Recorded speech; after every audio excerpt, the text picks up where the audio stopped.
자, 연세대학교는 뭐 수능 최저학력 기준 없습니다. 자, 논술 100%. 답안지 2장으로 여러분 합격, 불합격이 결정되는 거죠. 그 조건은 매력적입니다. 그죠? 연세대학교를 갈 수 있는. 그런 얘기를 제가 가끔 합니다. 연세대학교 논술로 가는 게 근데 쉽습니까? 이렇게 물으면 다들 너무 어렵다고 얘기하죠. 어렵죠. 경쟁률 뭐 100대 1 정도에 육박을 하고요. 이제 수능 전일에서 그나마 100대 1인 것 같습니다. 그 수능 이후였다면 조금 더 올라갈 것 같은데 어쨌든 논술로 가기 어렵죠. 여러분 그거 한번 생각해 보시죠. 연세대학교를 수능으로 가기는 쉽습니까? 어렵죠. 그죠? 둘 중에 뭐가 더 어려울까요? 둘 중에. 잠깐만. 생각을 해보니까 둘 다 만만치 않습니다. 그러면 효율성을 따져볼까요? 투입되는 비용 대비 합격 가능성, 결과를 따져보면 어떤 게 더 유리할까요? 그죠? 수능은 연세대학교를 수능 정시로 우리가 뚫기 위해서는 모든 전 과목을 다 엄청난 시간과 노력을 투자해서 공부를 해야 뚫을 수 있을 겁니다. 그죠? 근데 논술은 그만큼의 시간 투자는 누구도 하지 않을 겁니다. 대한민국에서. 그런데 기회가 한번 생기는 거죠. 이해되십니까? 자, 그래서 여러분 이미 연세대학교를 논술로 지원하고자 한 학생들은 이 제한된 시간 동안 얼마나 집중해서 해야 되는지. 그래서 성격이 좀 다릅니다. 당연히 수능이든 논술이든 여러분의 사고력을 측정하는 거기 때문에 열심히 고민하고 여러분 능력을 상승시켜야 됩니다. 성장시켜야 됩니다. 자, 그런데 논술은 좀 전체적인 양은 적지만 질적으로 여러분만의 무언가가 드러나야 되는 시험이고, 수능은 당연히 사고력도 깊어야 되지만 여러분의 엄청난 노력, 시간이 투자돼야 되는 겁니다. 자, 그렇게 생각을 하시고 기왕 얼마 투자 안 하는 대신 질적으로 좀 더 열심히 해봐야겠다. 요 마인드로 여러분 접근하시면 분명히 누군가는 합격합니다. 그죠? 그러니까 질적인 것. 그러니까 여태까지 내가 더 깊게 공부하고 싶었지만 우리의 시험 제도의 여건상 못했다면 이 논술 과목에서 한번 뜻을 펼쳐보는 것도 좋겠죠. 그 다음 보시죠. 자, 논술 시험 시간은 120분입니다. 자, 답안 분량. 원고지 형태 문제당 1200자 내외. 1, 2, 3, 4번이 이제 수리문항은 원래 분량 제한이 없고 줄종이로 돼 있기 때문에 여기는 굳이 해당되지 않습니다만 그래도 보면 시간 대비 분량조차 만만치 않은 대학입니다.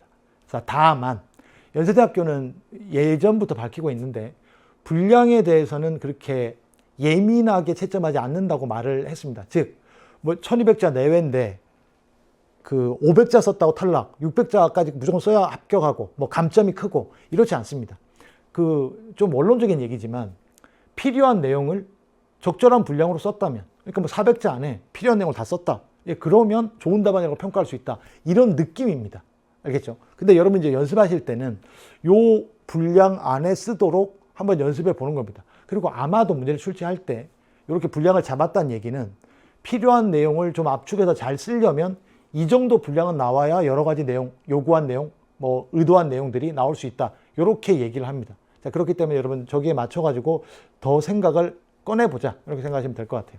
자, 제시문수는 3, 4개고요. 인문사회 교과목 통합, 수리 통계자료, 과학 관련 제시문 포함 가능, 소문항 2개. 그래서 총 4문항이라고 봐야죠. 자, 출제 의도. 자, 여기는 좀 빠르게 넘어가겠습니다. 일반적인 얘기이기 때문에. 자, 한 가지만. 연세대학교 인문계열 수시논술은 종합적 사고력을 측정하려는 다면사고형 논술 시험의 취지.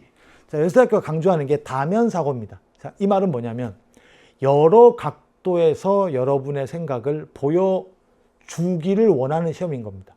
자, 그러면 여러분들은 문제를 볼 때 좀 단순하게 생각하기보다는 기본적인 걸 정확하게 일단 짚어두고 그리고 또 다른 각도에서 해석해 볼 수 없을까? 요걸 시도해 보는 연습이 좀 필요한 대학인 겁니다. 물론 이게 말은 저렇게 추상적이고 쉽지만 어렵습니다. 주어진 생각 말고 다른 각도로 접근하는 게 접근 자체가 창의성일 수 있고요. 또 그게 생각의 깊이일 수 있습니다. 자, 그래서 어쨌든 연세대학교는 여러 가지 생각을 요구하는구나. 자, 나중에 좀 살펴보겠습니다.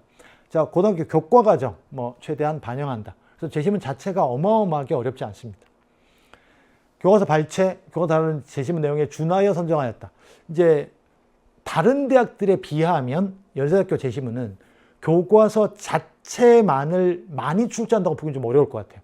그에 준하는 좀 새로운 제시문이 조금 더 많이 나오는 추세라고 보시면 될 것 같습니다. 자, 그래서 뭐 이건 사실은 논술처럼 중요하지 않습니다. 여러분이 알고 있는 제시문이 나왔다. 그게 뭐 장점은 있겠죠. 원래 알고 있으니까. 근데 위험할 수도 있습니다. 왜? 꼼꼼하게 그 주어진 제시문에 그 용어가 이런 의미라는 걸 포착하는 게 꼼꼼한 글인데 알고 있기 때문에 그것들을 막 넘어갈 수가 있어요. 그래서 그런 면에서는 아는 제시문이라고 너무 좋아할 필요 없고 낯설다고 해서 겁먹을 필요 전혀 없습니다. 논술 시험은 저는 생각하지만 제가 생각하기에 지식을 평가하는 시험이 아니기 때문에 주어진 제시문을 그 자리에서 어떻게 독해하느냐 그 이해력을 보여주냐 이게 중요한 겁니다. 그래서 그렇게 이해하시고 넘어가겠습니다. 자, 출제 하나의 주제를 다루는 다양한 분야의 제시문을 비교 하도록 함으로써 독해력, 독창적, 논리력, 표현력을 평가하고자 하였다. 자, 이 부분이 제가 모든 대학 강의에서 말하고자 하는 바가 연세대학교 여기에 압축되어 있습니다. 좀 이따 얘기하겠습니다. 그 다음 간단히 다양한 그래프를 통합하여 해석하는 능력 및 다른 제시문과 연관지어 종합적으로 사고하고 창의적으로 추론하는 능력을 평가하고자 했다. 자, 자료 문제가 나옵니다.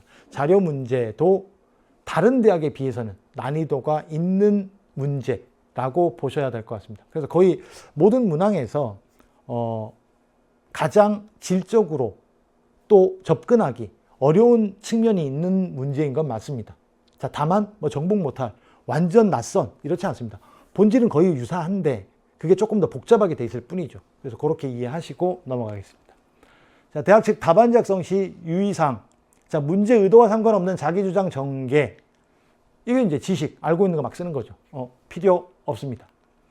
지나치게 긴 도입부와 결론. 좀 이따 말씀드리겠지만 흔히 말하는 서론, 본론, 결론, 서론 부분. 현대인들은 살아가면서 지금까지 인류의 역사는 뭐 이런 얘기 쓰지 않는 겁니다. 그 필요 없습니다. 답을 쓰는 겁니다. 자, 그거 기억하시고. 자, 복잡한 문장 구성과 문단 구성. 이것도 얘기하겠지만 결국에는 표현을 어떻게 효과적으로 하느냐. 왜? 이건 제한된 분량이 있는 시험이기 때문에. 그래서 이것도 기억하시면 되겠습니다.